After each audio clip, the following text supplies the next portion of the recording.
Mesdames, Mesdemoiselles, Messieurs, bonjour. Bienvenue sur Tempo Afrique TV, la télévision numéro 1 de la diaspora.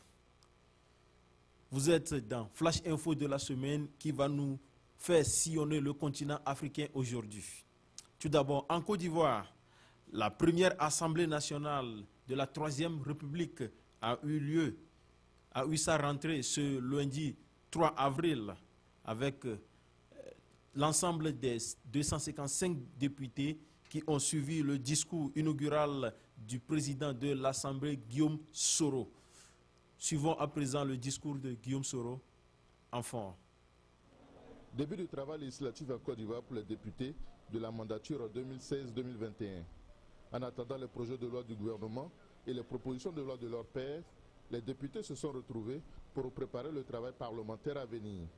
La rentrée qui a eu lieu ce lundi 3 avril 2017 a surtout été marquée par le discours de Guillaume Soro, président de l'Assemblée nationale. Un discours très apprécié par les députés. Un discours sous le socle de la cohésion, sous le socle de l'union, et vraiment un appel à l'élévation de chacun, au dépassement de chacun pour aller vers la paix, vers la réconciliation des cœurs. Je crois que c'est un message assez fort qui est vraiment le fondement du développement si nous voulons vraiment aller vers le développement. Malgré le temps, malgré les actions menées, il subsiste encore des résistances dans la marche vers la réconciliation. Et donc il a invité d'abord les parlementaires à œuvrer dans ce sens, mais aussi l'ensemble de la population à rechercher ardemment la paix. Du côté du Front populaire ivoirien, principal parti de l'opposition, qui ne compte que 3 députés, on attend de voir les intentions de réconciliation nationale se traduire en actes. Selon eux, le pays doit approfondir la démocratie pour atteindre le progrès.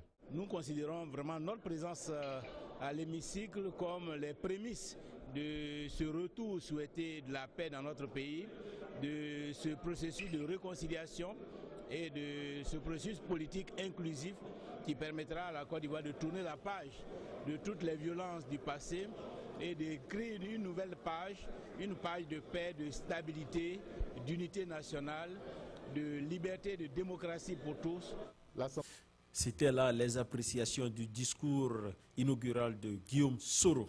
À présent, aux États-Unis, ce lundi, la visite de Abdel Al-Fattah Sisi, le président égyptien qui a eu un entretien avec son homologue américain Donald Trump. Suivons Donald Trump et Abdel Sisi en son et en image.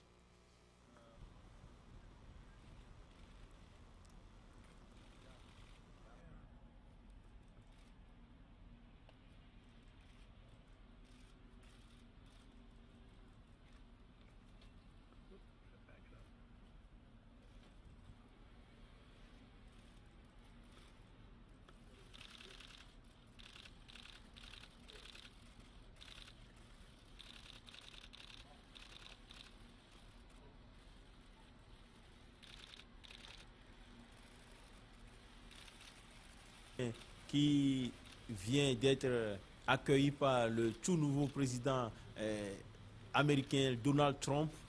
Donc les deux chefs d'État vont discuter de la normalisation des relations entre les deux pays, la normalisation des relations entre les deux pays qui se sont rompues par l'administration Obama juste après le coup d'État du général Sisi.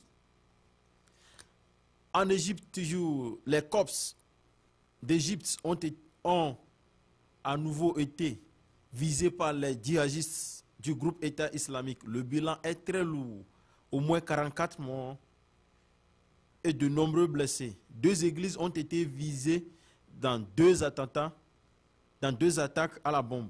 Attentats à une centaine de kilomètres du Caire et à Alexandrie, la grande ville du nord du pays. Le président Al-Sisi a du coup décrété l'état d'urgence de 3 mois. Regardons les images de cet attentat. Selon des médias égyptiens,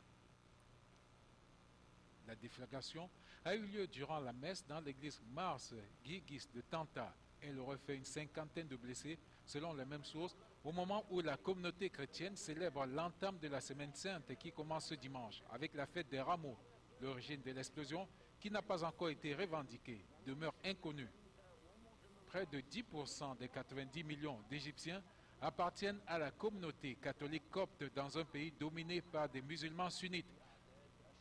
Depuis l'été 2013, plus de 40 églises ont été incendiées ou endommagées, ainsi que des dizaines d'écoles, des maisons et commerces appartenant à des coptes.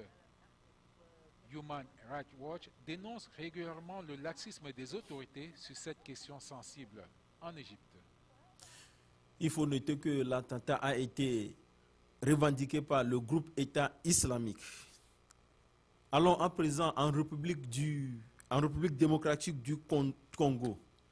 Cela a commencé par 1 minute de silence en mémoire d'Étienne Tshisekedi, l'opposant historique décédé le 1er février 2017.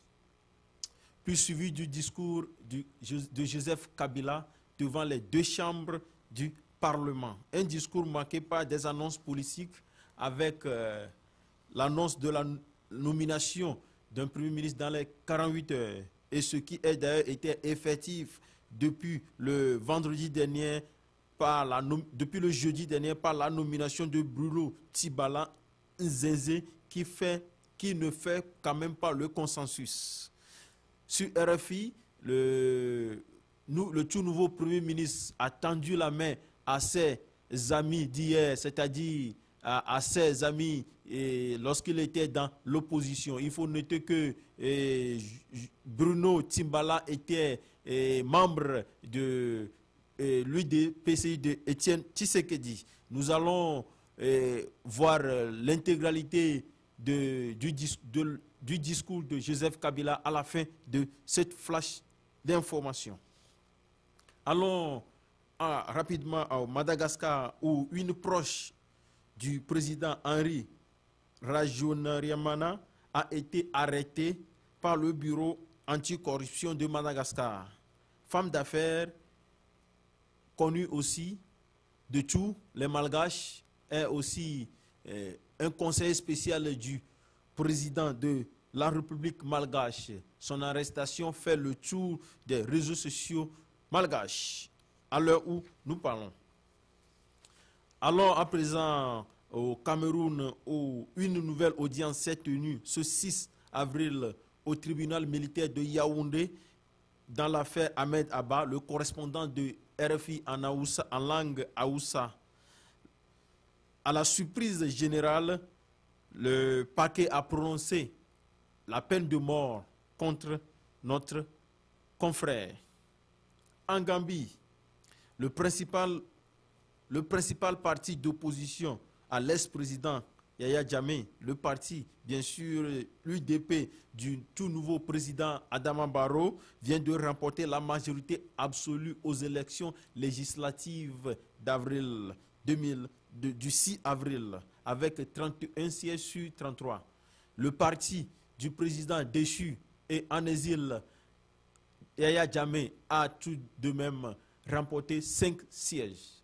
Voyons quelques images de la Gambie. Gambie, les électeurs sont appelés aux urnes le 6 avril 2017 pour élire leurs députés. Il s'agit du premier scrutin organisé sous la gouvernance du président Adama Barrow, élu en décembre 2016. Pour beaucoup, l'organisation de ces élections législatives constitue une étape importante dans la consolidation de la démocratie en Gambie. Ce sont les élections législatives les plus importantes que ce pays n'ait jamais tenues, car elles se déroulent à un moment où le pays a connu son premier changement de régime à travers les urnes. Ce qui est essentiel maintenant, c'est de consolider la démocratie, et cela est inconcevable sans une institution de surveillance comme le Parlement. Au cours de la gouvernance de l'ex-président Yaya Jammeh, le Parlement gambien était considéré comme une extension de l'exécutif. Depuis les dernières élections législatives de 2012, le parti de l'ancien chef de l'État a occupé 48 des 53 sièges au Parlement. Pour ces élections, les citoyens gambiens s'attendent à un changement. Les anciens membres de l'Assemblée nationale ont été considérés comme des parlementaires au service du régime. Ils ne pensaient qu'à l'intérêt du gouvernement, mais pas à celui du peuple. Je ne voudrais peut-être pas croire que les nouveaux élus vont suivre leurs pas, mais ils devront prouver au peuple gambien qu'ils sont leurs représentants plutôt que ceux du gouvernement. 9 partis politiques, y compris l'Alliance pour la réorientation et la construction patriotique de l'ancien chef de l'État Yaya Jammeh, prendront part à ce scrutin législatif. A noter que lors de la présidentielle de décembre 2016, les partis d'opposition ont formé une coalition pour battre l'ex-président Yaya Jammeh. Mais pour ce scrutin du 6 avril 2017, ils y vont en rang dispersé. Ce résultat du premier scrutin post-Jammeh tourne définitivement la page de la dictature au Gambie. En Afrique du Sud, Jacob Zuma ne démissionnera pas. Après le tollé provoqué par le limogeage du tout-puissant ministre des Finances, Palvin Gordhan, par le président et la fronde suivie. Donc, le secrétaire du parti vient ce 5 avril tempérer les jeux. Donc, le président ne démissionnera pas. Le secrétaire porte son soutien au président. Mais dans le pays, jusqu'à la fin de cette semaine, on a assisté à des manifestations anti-Zuma que nous allons voir en images. On me fait signe que les images ne sont pas prêtes. Donc, c'était là les nouvelles de Jacob Zuma, la population qui réclame sa démission suite à un remaniement ministériel qui a fait tomber le très respecté ministre des Finances. Au Mali, un nouveau premier ministre a été nommé samedi 8 avril, Abdoulaye Idrissa Maïga, qui succède à Modibo Keïta. Il faut dire que le tout nouveau Premier ministre est le 4e à occuper la fonction en 4 ans. Il est un ingénieur en élevage de formation et jusqu'ici, il occupait le ministère de la Défense. Nous allons voir quelques images du tout nouveau Premier ministre malien. Les défis sont nombreux et urgents pour Abdoulaye Maïga, le tout nouveau Premier ministre malien nommé samedi par le président Ibrahim Boubacar Keïta. L'ancien ministre de la Défense, qui remplace Modibo Keïta en poste depuis 2 ans, aura d'abord à cœur de désamorcer la bombe sociale qui plombe le quotidien des Maliens. Dans l'immédiat, il faudra à la fois trouver une solution à la grève des médecins qui paralyse les hôpitaux depuis 1 mois et au débrayage des enseignants des universités. Mais Abdoulaye Maïga est surtout attendu sur le terrain de la sécurité. Après la conférence d'entente nationale de Bamako, il est question pour le nouveau Premier ministre, originaire de Gao, l'épicentre de la violence, de revitaliser l'accord d'Alger afin que la paix revienne effectivement au Mali. Dans l'immédiat, il est question de former une équipe gouvernementale à la hauteur des défis actuels du Mali. En Somalie, le chef de l'armée, Mohamed Djimala, a échappé de peu ce dimanche 9 avril à un attentat à la voiture piégée. Au moins 10 personnes sont mortes. Cet attentat est surtout un signal contre la posture martiale adoptée par le président. L'attentat a été revendiqué par les Al-Shabaab. En son et en image. Au moins 15 morts, civils et soldats tués dans une attaque à la voiture piégée qui visait le convoi du nouveau chef de l'armée somalienne dimanche à Mogadiscio. Selon Ali Abdirahman, un responsable de l'armée, l'attaque a eu lieu à proximité du ministère somalien de la Défense et le bilan pourrait s'alourdir. Pour le major Hussein Nur, un autre responsable militaire, le minibus qui transportait les victimes a été complètement détruit et tous les passagers tués. L'attaque a été revendiquée par les islamistes radicaux Shebab dans un communiqué relayé par leur station Radio Andalouse. Ces derniers ont indiqué que le chef de l'armée, Mohamed Jamad Irfid, nommé à son poste jeudi par le président somalien, a échappé à l'attentat ainsi que plusieurs autres hauts fonctionnaires présents dans le convoi.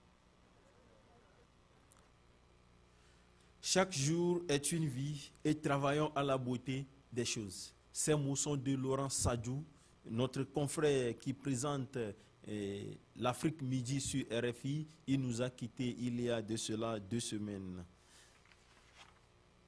Sur ces mots, Flash Info de la semaine prend fin. Merci pour votre fidélité. Au revoir et à la semaine prochaine.